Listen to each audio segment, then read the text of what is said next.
All right, hello. I have talked a bit about Outschool on my channel, but I have never filmed a frequently asked questions video. And so hopefully this video will answer all your questions about Outschool right in one quick, concise video. I'm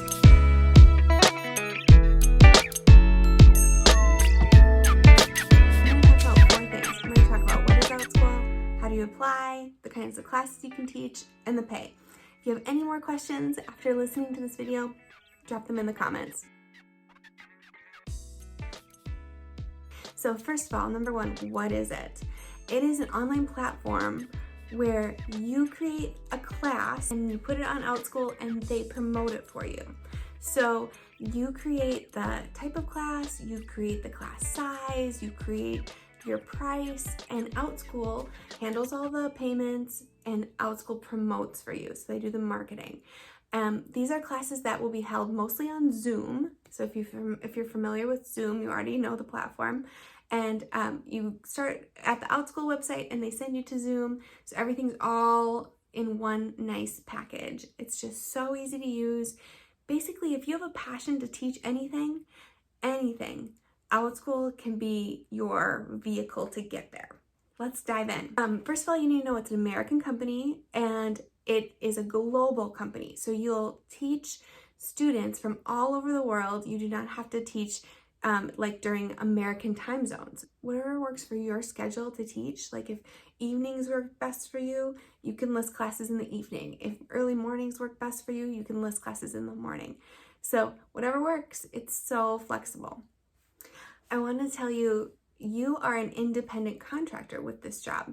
So Outschool is a platform, but you are not an employee of Outschool. You're an employee of yourself. So you have to manage your own taxes. There's no like time off.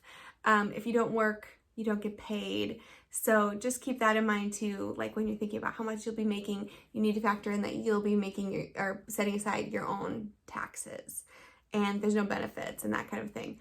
So it really is, the more you work, the more you get paid.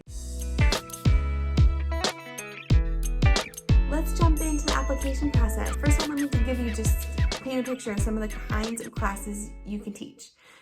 First, you can teach academic areas. So like you could do a class about 2nd grade math, high school geometry, middle school social studies, whatever your content areas that you're interested and competent to teach, you can list that kind of class.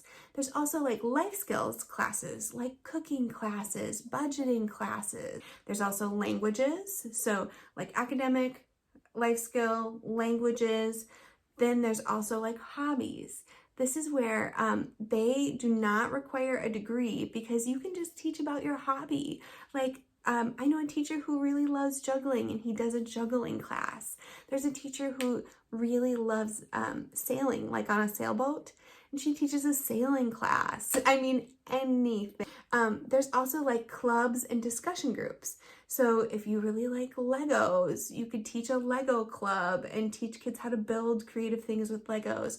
If you really love Harry Potter, you could do a Harry Potter discussion club.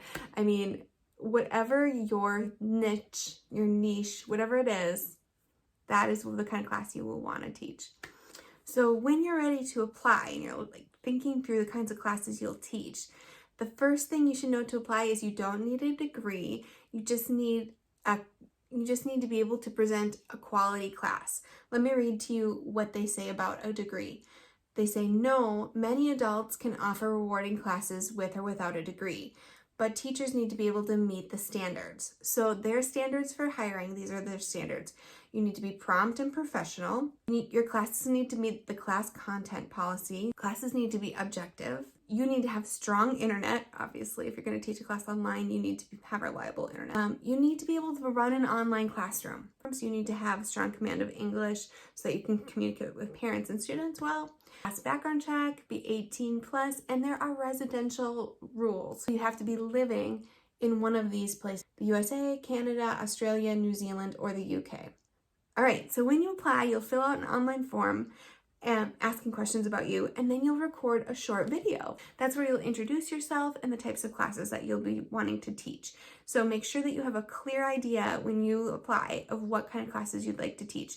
They really want to see, they want you to have a niche basically. Once you pass the application and they approve your video, then you'll go to a background check, and if you pass the background check, you're free to start creating classes.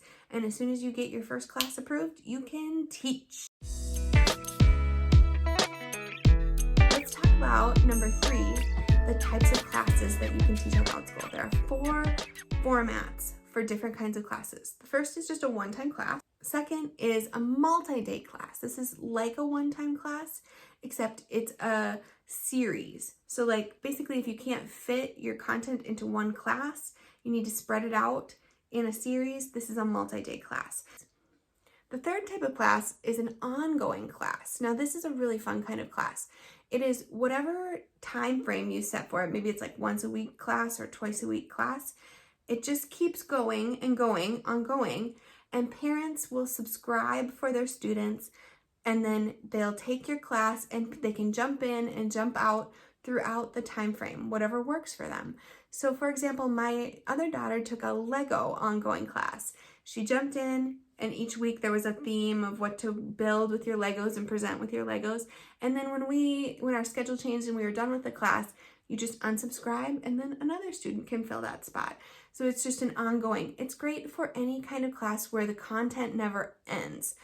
The fourth kind of a class, so let me review, one-time, series, or multi-day, and then ongoing. The fourth kind of class is what we call asynchronous. It's you film it ahead of time. It's not a live class on Zoom. You film it. Students can watch it whenever they have time, and then you manage the interactions with the students on the Outschool website in the classroom. So number 4, we've talked about what is it, how do you apply, what kinds of classes are there. Now let's talk about class creation, because this is the point that you'll need to think about before you even apply. So you really need to think about what is a passion for you, and start with just a really simple idea. And when you get your idea, a helpful thing to do is to go on the Outschool website and scroll through the different kinds of classes that relate to the topic. So get an idea and then start to develop your idea. Think about what the class will look like. Think about what you want to teach the students, what you want them to learn, and start to write out a class description for this class. One thing I want to tell you about class creation, there are copyright laws that you need to consider. So you cannot just use someone else's material without permission. Please do your own research. There's a lot of conversation in the Outschool community about what's appropriate and what's not. You need to do what your conscience allows and what your research allows. So what about pay? I know that's what you're thinking about. Will I make any money on this job? And the answer is, it is so up to you. Like, you set the time frame of the class, you set the pay that you will require from each learner, and you set the number of learners in each class. And remember, you have to give Outschool 30%. That's their price that they charge for marketing and managing your payments. Now, I have found that my max for class size is 6. I can't teach more than 6 kids in a class, at least not yet. I just don't like it because there's not time for interactions with more students than that. So I use 6 as my limit. And for most of my classes, I charge $8 per class. But really, it's up to you, and it's up to the popularity of your class. You can adjust your class size as you go. You can adjust your price as you go. Remember also that you always give Outschool 30%, and you have to factor in that you will pay your own taxes at tax season. So don't forget that. Also, note that they pay through PayPal. So you will have to set up a PayPal account if you don't have one yet. And the way they do it is they pay per class. So about 8 days after the class that you teach happens, about 8 days later, the payment will be automatically sent to PayPal for you. And it's a really slick system. I've really liked using it, really easy. So that's everything I wanted to tell you about Outschool. I hope you understand what it is, how to apply, the kinds of classes, how you create a class, and the pay. Those are the 5 things I wanted to touch on today. Any more questions? Please leave them down in the comments. I would love to talk to you about Outschool. It's really a fun, creative outlet for a lot of teachers. and have a good day. See you, teachers. Bye.